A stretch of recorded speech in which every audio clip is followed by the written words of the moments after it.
Again, like I said, my presentation is called The Mask of Satan, The Malleability of Play and Adventures of Mark Twain. Produced by Will Vinton, of course. The term claymation was coined by Will Vinton. Clay, typically plasticine, is uniquely suited to representing the flawed human form with realistic skin, tone, subtleties, and even pock marks and blemishes. Rather than the flat animation of cells, which can only shade with watercolors and is limited by strict color matching between drawings and backgrounds, Clay achieves the three-dimensionality of puppet cinema without the plastic look of either puppets or today's CGI. Because the miniature sets are real in space, shadows and three-dimensional feel are inherent. The creation of clay animation is painstakingly slow, realistic, smooth movement is captured by minute changes in models and simulated motions. Replacement clay allows an artist to create effects of subtle movements such as facial expressions and gestures. Because of its striving for realism, three-dimensionality, and subtlety, clay is considered uniquely suited to capture the human form and the nuances of movement and emotion. I put this up here because Vinton made multiple mustaches to stick on his clay crane to change from mouthpieces. Replacement's a common effect of stop-motion work. Most clay evaders use little cards and stuff like that. Vinton actually used clay for everything because Vinton is a clay purist, and purists such as Vinton demand that the entire set be made of clay. Whereas animators like Art Closey might use toys and miniatures to juxtapose with clay, for instance in Dumby, Vinton is known for his realism and aspirations to animation as a high art. Because of the highbrow nature of claymation as a particular artistic mastery, scenes of claymation as creationism permeate pure productions. The opening of Vinton's Adventures of Mark Twain features the overwhelming abundance of clay coming to life and fleshing out the mise-en-scene with color, texture, movement, and metamorphosis. Okay, not version. Didn't write it in.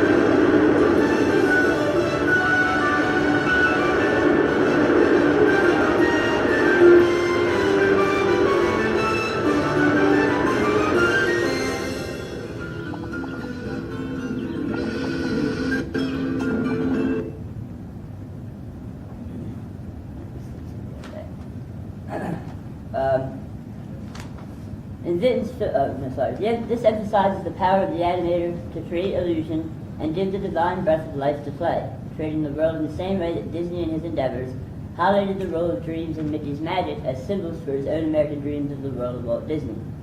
Just as Mickey has a dark side, famously articulated in Disney's signature Sorcerer's Apprentice, which gives a vision of tampering with the divine powers before they thoroughly understood or respected, Vinton shows in Adventures of Mark Twain a clearly dark side to artistic creationism, most perfectly illustrated by the framework of Twain's life as he begins with boy's local color and grew darker and darker as he contemplated the damned human race. In Vinton's film on Twain, Twain becomes both the power and destructive potential in the artistic creator of life. The entire story is framed by Halley's Comet, which begins and ends Twain's life. The comet is the freak of nature with which Twain identified, and Twain has built a dirigible to meet the comet and embrace death. The children sneak on the dirigible and are chagrined to find they are stuck on the crazy ride. The art of this natural phenomenon identifies the journey of the film as the rise and fall of Twain's artistic life. He is accompanied in this journey by early and later creations. Not only are Tom, Huck, and Becky with him, but an elevator takes the children to his other creative floors. A floor marked Injun Joe, a floor of his notes where he's trapped in chains, the floor of the mysterious stranger, and a more hospitable floor where he shares with the children his Adam and Eve diaries. The main Twain, dressed in white, is continually shadowed by a dark Twain figure dressed in black, often shown as a mysterious stranger whose hand or cigar appears at the end of the scene. Once the children realize they are trapped on a ride to Twain's death, they make myriad plans to hijack the dirigible, although ultimately Twain reveals that they can sail home after he meets the comet at his journey's end. The mysterious stranger, of Vecht's work since it exists in 3 manuscripts and piles of notes, is Twain's final statement on the damned human race, as reviewed, critiqued, and corrupted by teenage Satan, the nephew or the son of the Satan, depending on which manuscript you read. The boys in a medieval town are fascinated by the angel who stands outside their community. They feel overwhelmingly attracted to his presence, clearly awakened to a sense of their community's smallness and pettiness through him, and increasingly dissatisfied and uncomfortable with both their community's prejudices, to witches in particular, and Satan's nonchalance towards human beings. Satan's teachings to the boy reflect Twain's own sentiments about the pitiful, worm-like existence of human beings, whose cruelties and lures make them worse than the brute animals Satan prefers. Brutality was human, quite distinctly human. It is not pleasant to hear you libel the higher animals by attributing to them dispositions which they are free from, and which they are found nowhere but in the human heart. None of the higher animals is tainted with the disease called the moral sense. While the charismatic older teen Satan provides a compelling critique of human nature, which Satan paradoxically finds interesting but unimportant, he also corrupts the main character when he himself cruelly toys with people's lives, and justifies his cruelties by saying he has saved them from worse fates.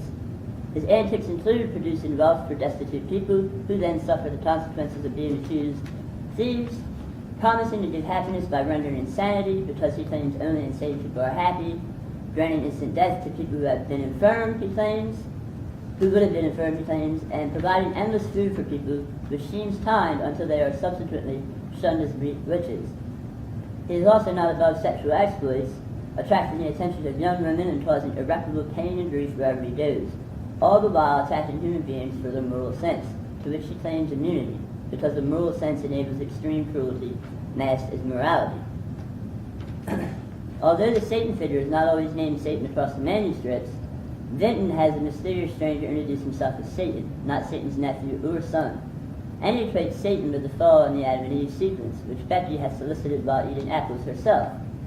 Becky clearly has the most at stake in hearing the story of Adam and Eve, and she is the one wishing for apples when Satan asks what fruit the children would like him to supply. Becky mirrors the character of Eve in the diaries, who keeps trying to reach the apples, primarily to supply Adam, and therefore in Twain's reworking, a loving gesture. The descent of the children to the mysterious chamber floor is also paced after they stop at the eventual Tom Sawyer floor, where Tom really does not wish to go, and where indeed he cannot really return, suggesting the boyhood work of Twain's past cannot be revisited as the diaries of the Adam and Eve can. If Twain's signature work on marriage is the prototype of Adam and Eve, who became a model for companionate marriage from Milton, Satan as a masked form is the isolated, exiled artist with no access to a real relationship. The mysterious stranger interlude therefore suggests the personal as well as artistic fall of Twain, with the loss of his family and inability to return to the boyhood landscape of his early creation.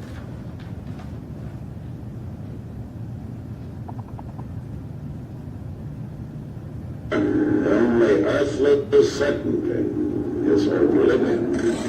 Welcome to the mysterious street.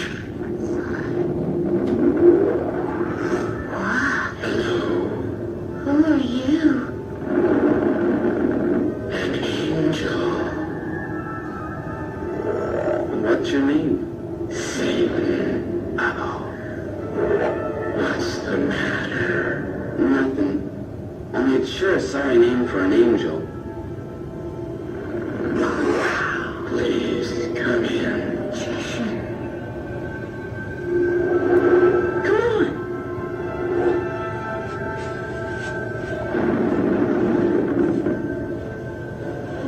Amazing. It's like an island.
atomic soldier.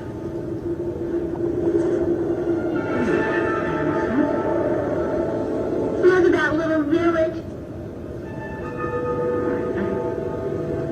There, here's a buddy. Now we'll give him life. Looks like my pap on Saturday night. Wow, look, they're moving. There's like regular people.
Never mind them.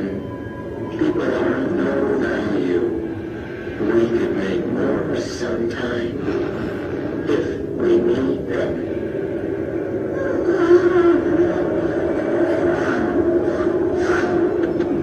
Life itself is only a vision, a dream. Nothing exists save empty space and you are but a thought.